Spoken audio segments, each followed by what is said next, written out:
Bom dia, quartos anos, tudo bem? Hoje é dia 13 de novembro.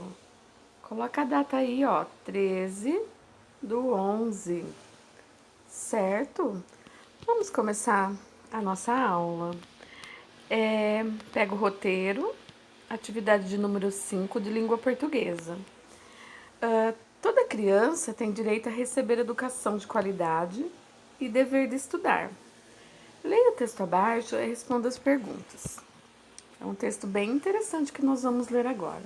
Chama-se Retrocesso, de Luiz Fernando Veríssimo. O visitante acompanhou, fascinado, uma aula como ela seria num futuro em que o computador tivesse substituído o professor. O visitante estranhou porque, quando o levaram para conhecer a sala de aula do futuro, não havia uma professora robô, mas duas. A única diferença entre as duas era que uma era feita totalmente de plástico e fibra de vidro, fora, claro, a tela do seu visor e seus componentes eletrônicos. E a outra era acolchoada. Uma falava com as crianças com sua voz metálica e mostrava figuras, números e cenas coloridas no seu visor. E a outra ficava quieta num canto. Uma comandava a sala, tinha resposta para tudo e centralizava toda a atenção dos alunos, que pareciam conviver muito bem com a sua presença dinâmica. A outra dava a impressão de estar esquecida ali, como uma experiência errada. O visitante acompanhou, fascinado, uma aula como ela seria num futuro em que o computador tivesse substituído o professor. O entendimento entre a máquina e as crianças era perfeito. A máquina falava com clareza e estava programada de acordo com os métodos pedagógicos cientificamente testados durante anos. Quando não entendiam qualquer coisa, as crianças sabiam exatamente que botões apertar para que a professora robô repetisse a lição ou, em rápidos segundos, reformulasse para melhor compreensão. As crianças do futuro já nascerão sabendo que botões apertar. Fantástico, comentou o visitante. Não é? Concordou o técnico, sorrindo com satisfação. Quando uma das crianças, errando o botão, prendeu o dedo no teclado da professora robô. Nada grave. O teclado tinha sido cientificamente preparado para não oferecer qualquer risco aos dedos infantis. Mesmo assim, doeu, e a criança começou a chorar. Ao captar o som do choro nos seus sensores, a professora robô desligou-se automaticamente. Exatamente ao mesmo tempo, o outro robô acendeu-se automaticamente. Dirigiu-se para a criança que chorava e a pegou no colo com os braços de imitação, embalando-a no seu colo acolchoado e dizendo palavras de carinho e conforto numa voz parecida com a do outro robô, só que bem menos metálica. Passada a crise, a criança, consolada e restabelecida, foi colocada no chão e retornou ao seu lugar entre as outras. A segunda professora robô voltou para o seu canto e se desligou enquanto a primeira voltou à vida e à aula. Fantástico! Repetiu o visitante. Não é? Concordou o técnico, ainda mais satisfeito. Mas me diga uma coisa, começou a dizer o visitante. Sim, se entendi bem, o segundo robô só existe para fazer a parte mais, digamos, maternal do trabalho pedagógico, enquanto o primeiro faz a parte técnica. Exatamente. Não seria mais prático, sugeriu o visitante, reunir as duas num mesmo robô?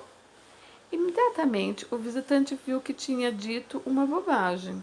O técnico sorriu com condescendência. Condescendência, criançada, quer dizer com ele sorriu assim, entendendo o que o homem estava querendo dizer, tá? Isso, explicou, seria um retrocesso. Retrocesso, gente, é quando a gente volta a fazer coisas que já tem mais modernas e a gente quer fazer aquilo ainda. É como se todo mundo hoje tem carro, ônibus, metrô, avião para andar, para se locomover, e eu quisesse ainda andar de charrete com cavalo. Isso é um retrocesso, entendeu? Então, isso explicou, seria um retrocesso. Por quê? Estaríamos de volta ao ser humano. Então, o ser humano era o quê? Somos nós, né? Nós que fazemos tudo. E aí eles inventaram o robô para colocar no lugar da professora. Então, se ele fizesse um robô que tivesse carinho e ao mesmo tempo técnica de ensinar, é, não precisava do robô, era só voltar a colocar uma professora na sala de aula. Olha só. E o técnico sacudiu a cabeça, desanimado. Decididamente, o visitante não entendia o futuro. Vocês viram que texto interessante, né?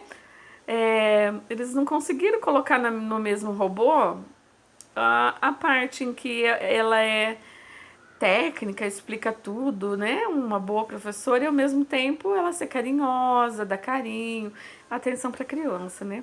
E é isso que faz parte do ser humano, né? Então, descreva as duas professoras robôs. O que é descrever? Vocês vão falar como elas eram, certo? Tem lá a descrição, a característica dos dois robôs, tá? O que as crianças faziam quando não entendiam alguma matéria? Tá lá no texto também. O que elas faziam? E aqui são duas perguntas. Ó, o que as crianças faziam quando não entendiam alguma matéria é uma pergunta. Como a professora respondia é outra pergunta, certo? São duas perguntas. Por que uma criança começou a chorar? Porque sim? Porque não? Não é resposta, viu, gente? A resposta tá lá no texto, vai procurar. Por que unir a parte técnica e a maternal no trabalho pedagógico seria um retrocesso? Seria voltar no passado. Eu expliquei para vocês, né? Por quê? Eles não queriam, né? Na verdade,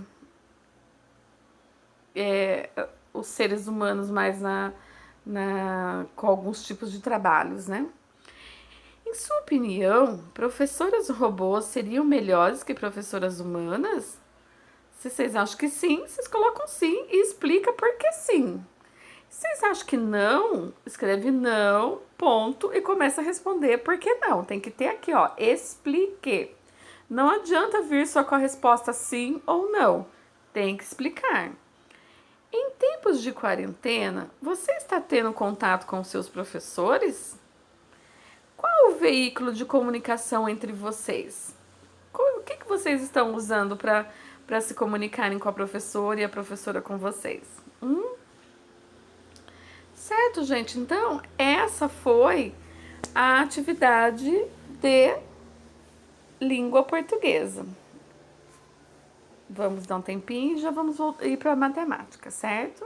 Até mais.